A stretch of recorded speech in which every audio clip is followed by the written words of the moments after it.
Hey, what's going on, guys? Andrew here. Today I'm doing a semi-long, not too sure how long the video is going to be, review on Harry Potter and the Cursed Child. I picked this book up around 2-3 years ago, and it's been out for around 4 years. I think the exact date it came out was June 31st, 2016. So, as you can tell, it's been out for a few years. The only reason that I decided to bring this review out now is because I've only just got round to reading it properly, and I wanted to give my opinions on it because this is an absolute waste of time. Do not pick this book up. The reason for that is because, well, first let's take a look at the front cover here. As you can see, it says Harry Potter and the Cursed Child on the top there. Parts 1 and 2, play script. Now, what's the first thing you notice about the bottom line here? That's right, J.K. Rowling. But if you look properly, you can see it says based on an original story by J.K. Rowling, John Tiffany and Jack Thorne, a play by Jack Thorne. That, my friends, is what is called false advertising. Now, they argue that they worked with J.K. Rowling to come up with the story. But when you read the book properly, or go and watch the play, you can see that there's no J.K. Rowling in there, really. So, let's get into the review. Overall, as a story, it's terrible. However, if it was a story not based in the Harry Potter universe, then yeah, I'd be okay with it. It's a story about, without it being in the Harry Potter universe, it's a story about a boy who wants to impress his father and goes back in time to try and correct his greatest failure. However, this is based in the Harry Potter universe, which is where the terribleness comes in. Now, the reason I'm calling it terrible is because of the fact Harry Potter and time travel don't really get on. We found that out when this came out. Harry Potter and the Prisoner of Azkaban. Now, this is the original book from 19-something. Just let me find out. First published in 1999. Now, when Harry Potter and the Prisoner of Azkaban came out, it was poorly received. That's because of the time travel aspect towards the end of the book, where Hermione and Harry go back and save Buckbeak, as well as freeing Sirius Black from Azkaban. However, J.K. Rowling admits to the fans that she didn't agree with this. She regretted it when the book came out, but it was part of the story and she didn't want to change the story, per se. That is why I'm saying that there is no way she helped on this script. Because of the fact that this is all time travel. At least half of this book is time travel, which we'll get on. So, the start of the book is it's very much like Deathly Hallows. The end of Deathly Hallows. Harry, Hermione, Ron, and Ginny are all on platform 9 3/4 with their sons and daughters. You have James Potter there, Harry's son, Lily Potter there, Harry's daughter, and Albus Severus Potter, Harry's other son. As well as Rose Granger Weasley, which is a terrible name, and I don't actually think it's mentioned in the book, in Deathly Hallows. So, yeah. And the start of this book is pretty much exactly like the end of Deathly Hallows, where Albus goes over to Harry and asks, well, what if I'm putting Slytherin? And Harry tells him the same thing he tells him in the end of Deathly Hallows. Albus Severus Potter, you are named after 2 headmasters of Hogwarts. One of them were in Slytherin, and he was the bravest man I know. Albus gets sent off on the train with Rose. whatever. They get sent onto the train, and they head towards Hogwarts on this train.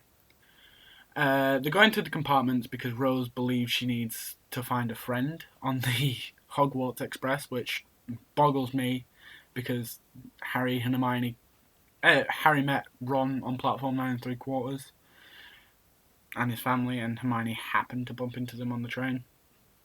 So unless the guys who wrote this book are not fans of this series at all, or they're just plain old dumb. So, they're on the train and Albus runs into what he believes to be an empty cabin, but actually it's got Scorpius Malfoy in the cabin. Now, Rose explains that they shouldn't be hanging out with Scorpius because the whole rumours that he's the son of Voldemort, which that was never mentioned in the main book, Jack Thorne and John Tiffany.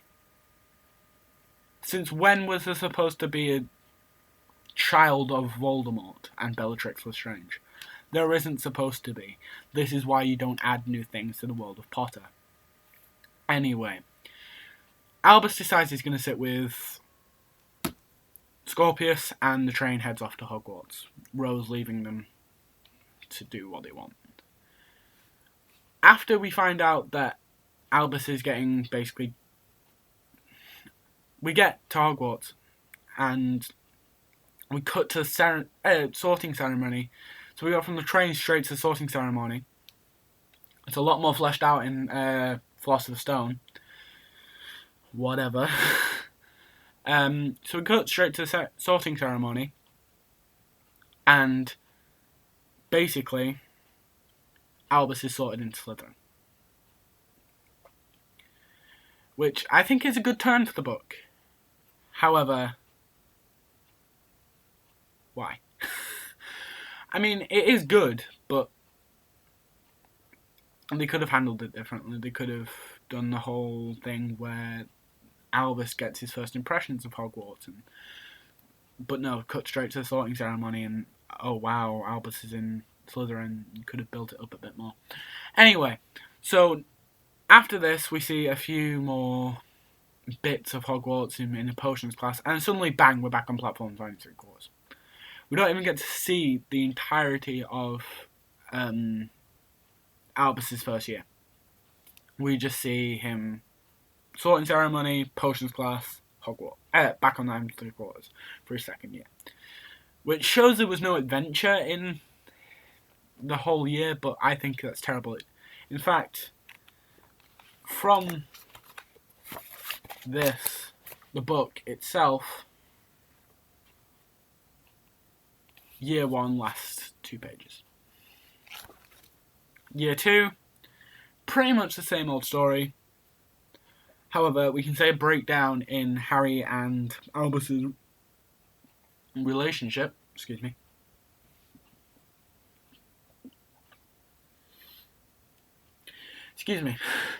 We can see a breakdown in Harry's and Albus's relationship.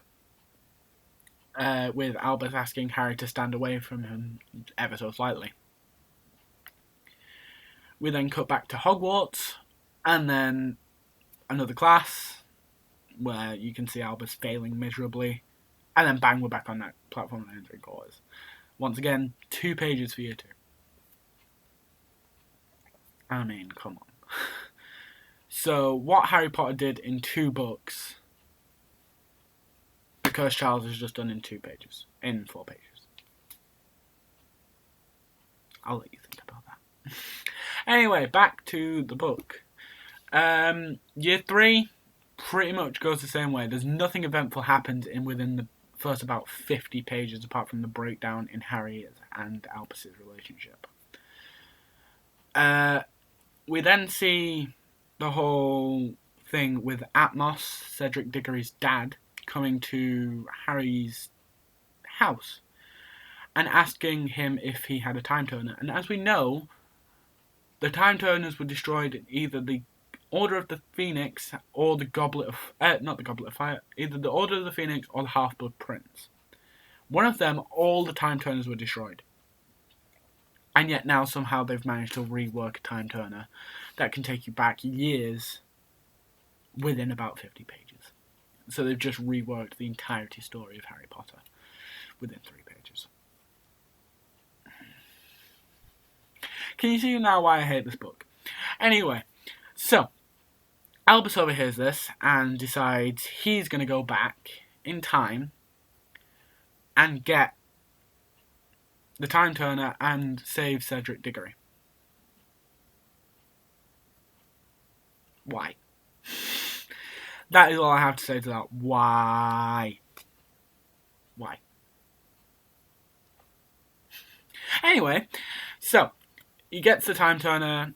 There is a whole thing in the middle, like the first book, reminiscent of the potion class. It's all riddles, and the whole thing about Polyjuice Potion. But if you want to pick up this piece of garbage, then you can see it. Then you can read it for yourself. Anyhow, they go back in time, Albus and Scorpius, and this new girl called Delphine. She's apparently Almos's niece. So they go back in time, stop Cedric Diggory in the first task of the Triwizard Tournament, which, when they come back in time, they realise only makes him more determined for the second task and ends up getting him killed anyway. Apart from in this new universe, Rose isn't around, and Ron and Hermione never get together. Okay. So they go back in time to try and fix that in the second task by forcing Cedric to be humiliated by making him expand into a balloon. This is Harry Potter, not Doctor Who. Anyway, so in the second task, he expands into a balloon now, apparently, which rewrites the whole fourth book. Expands into a balloon and flies off into a mystical space, which turns him into a Death Eater. Because of his humiliation, he turned into a Death Eater. I refer you back to my last statement. Why?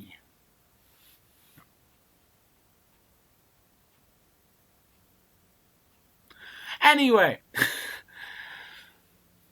So, Cedric's now a Death Eater. Dolores Umbridge is the head of Hogwarts, apparently. And Scorpius becomes the Scorpion King. Which is something that does not need explaining. Anyway. We have the whole Hermione sacrificing herself, Ron sacrificing himself, Severus Snape sacrificing himself. We have a lot of cameos in this. And then we get Albus back. They change time again and Albus comes back. It's really not worth explaining because it's utter crap. And then they go back to the Triwizard Tournament again. Third task. To stop Delphine, who turns out to be the daughter of Lord Voldemort.